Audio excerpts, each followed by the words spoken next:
There have been numerous instances in NBA history where the league or a player within the league got the fans' hopes up with something they said or promised, but unfortunately, those hopes never became a reality. Here's my 5 biggest instances where the NBA let the fans down. Number 5. LeBron James's dunk contest promise. LeBron James is one of the most powerful and ferocious dunkers that the league has ever seen. His incredible athleticism and his astonishing ability to finish above the rim haven't just been displayed in actual basketball games, but he's even been known for putting on a show during warm-ups as well. This has resulted in LeBron being one of the most desired participants for the dunk contest, ever since he started playing professionally in 2003.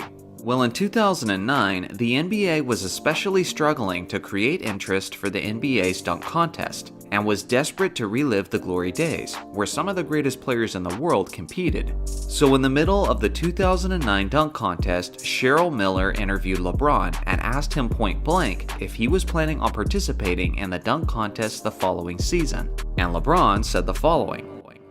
Right now, I'm preliminary putting my name in the 2010 dunk contest Saturday night. LeBron James is saying that in 2010 in Dallas Stadium, primarily I'm putting my name in the dunk contest. Obviously, LeBron did not actually go on to participate in 2010, which was disappointing in and of itself, but what made it worse was how terrible the 2010 dunk contest ended up being, as the Lakers' Shannon Brown was a huge disappointment and no one really stole the show besides him. The funny thing is, he could still make it right and put on a show in the dunk contest if he really wanted to. Number 4. Wilt Chamberlain vs. Muhammad Ali in the boxing ring. You guys have heard me talk about plenty of crazy things concerning Wilt Chamberlain, but one of the craziest is how he nearly fought the greatest in the sport of boxing, Muhammad Ali. It all started on Howard Cosell's show in 1967 when Wilt challenged Ali to a fight, but it wouldn't gain serious momentum until a few years later.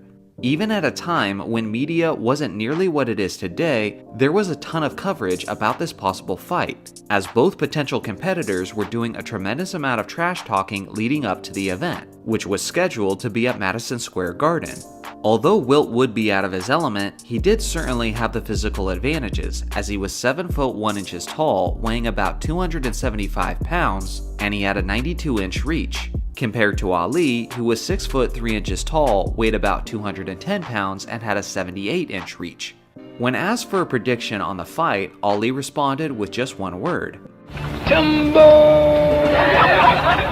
Wilt Chamberlain agreed to fight Muhammad Ali for a total of $500,000 after taxes.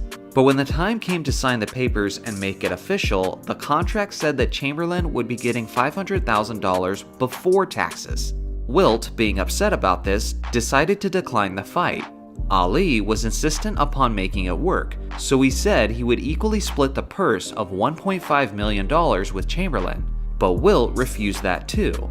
Even though Wilt made the challenge, Ali was definitely more insistent on making the fight happen, but at the end of the day, Wilt decided that it wasn't enough money to make it worth the time and the effort. Let me know in the comments who you think would have won the fight and in what fashion. Number 3. Shaquille O'Neal vs. Hakeem Olajuwon in a televised game of one-on-one.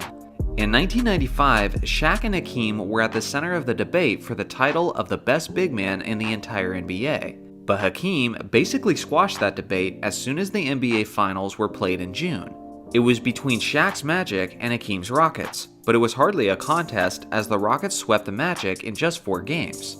Although both centers played extremely well and each put up strong numbers, it was clear which big man had firmly established himself as the man on top of the basketball world. This narrative didn't sit very well with the Diesel, who said he believed that he was still the better big man. So Shaq sent this letter to Olajuwon, challenging him to a game of one-on-one to settle the score once and for all. Hakeem actually accepted the challenge, and hype began to swirl around the basketball world. This was such an anticipated and expected event that there was even television ads to promote the showdown. Unfortunately, Hakeem Olajuwon injured his back leading up to the event, and the matchup had to be cancelled just a day before they were set to square off. Shaq was later asked in an interview if he thought Hakeem was just looking for an excuse to back out, but Shaq had too much respect for the dream and said that he didn't believe that was the case. Let me know in the comments who you think would have won in that one-on-one scenario. Number 2. The Chris Paul trade to the Lakers. I won't talk about this one too much because I have quite a bit in recent videos. But when the trade went down in the winter of 2011, basketball fans only had about an hour and a half to anticipate a Chris Paul and Kobe Bryant tandem before news broke that the league office had blocked the trade. Obviously, the biggest disappointment for basketball fans as a whole was how it ruined the chances of a Kobe Bryant versus LeBron James NBA Finals, which is one of the most unfortunate realities of NBA history without question. Number 1. The NBA claiming that it would crack down on flopping and then doing basically nothing. A lot of people wouldn't consider this one to be anywhere close to the top spot, but what you need to understand about me is that I absolutely hate flopping. As an old school basketball fan, I see flopping as a constant reminder of how much the league has softened since the golden days when I first started watching the game. I don't really blame the players though, since flopping does give them a competitive edge. It gets the other team in foul trouble, it can make a regular foul look like a flagrant, and in the cases of guys like James Harden, it can earn you a lot of easy extra points at the free throw line. It's not like guys didn't flop back in the day, because trust me, guys like Vlade Divac and Danny Ainge were frequent floppers, which is a big reason why I didn't like either of them. But throughout the years, it's only become worse and worse as it's now a regularly practiced strategy on a widespread level. It got bad enough that in 2012, the NBA established that it would be fining its players for flopping. The rules stated that any player who flops during a regular season would first be warned, followed by fines in increments of $5,000 for each successful flop during the season. I remember when this announcement first happened, and I, along with many other basketball fans, was beyond thrilled, thinking that this would be the move to eradicate this pathetic acting out of the league. Well, the problem is, the league has since painfully under-enforced the rule. In the past 10 seasons of the rule being established, there have only been a total of 31 fines given to the players. Despite his reputation, Chris Paul has never been fined. James Harden and LeBron James have been fined only once, and in the last 2 seasons of the NBA as a whole, there have been 0 fines distributed to all of the players.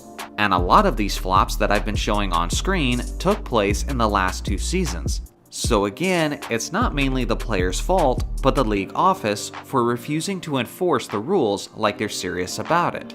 One can only imagine how much better the league would be today if the league office actually grew a spine and enforced the rules like they meant it.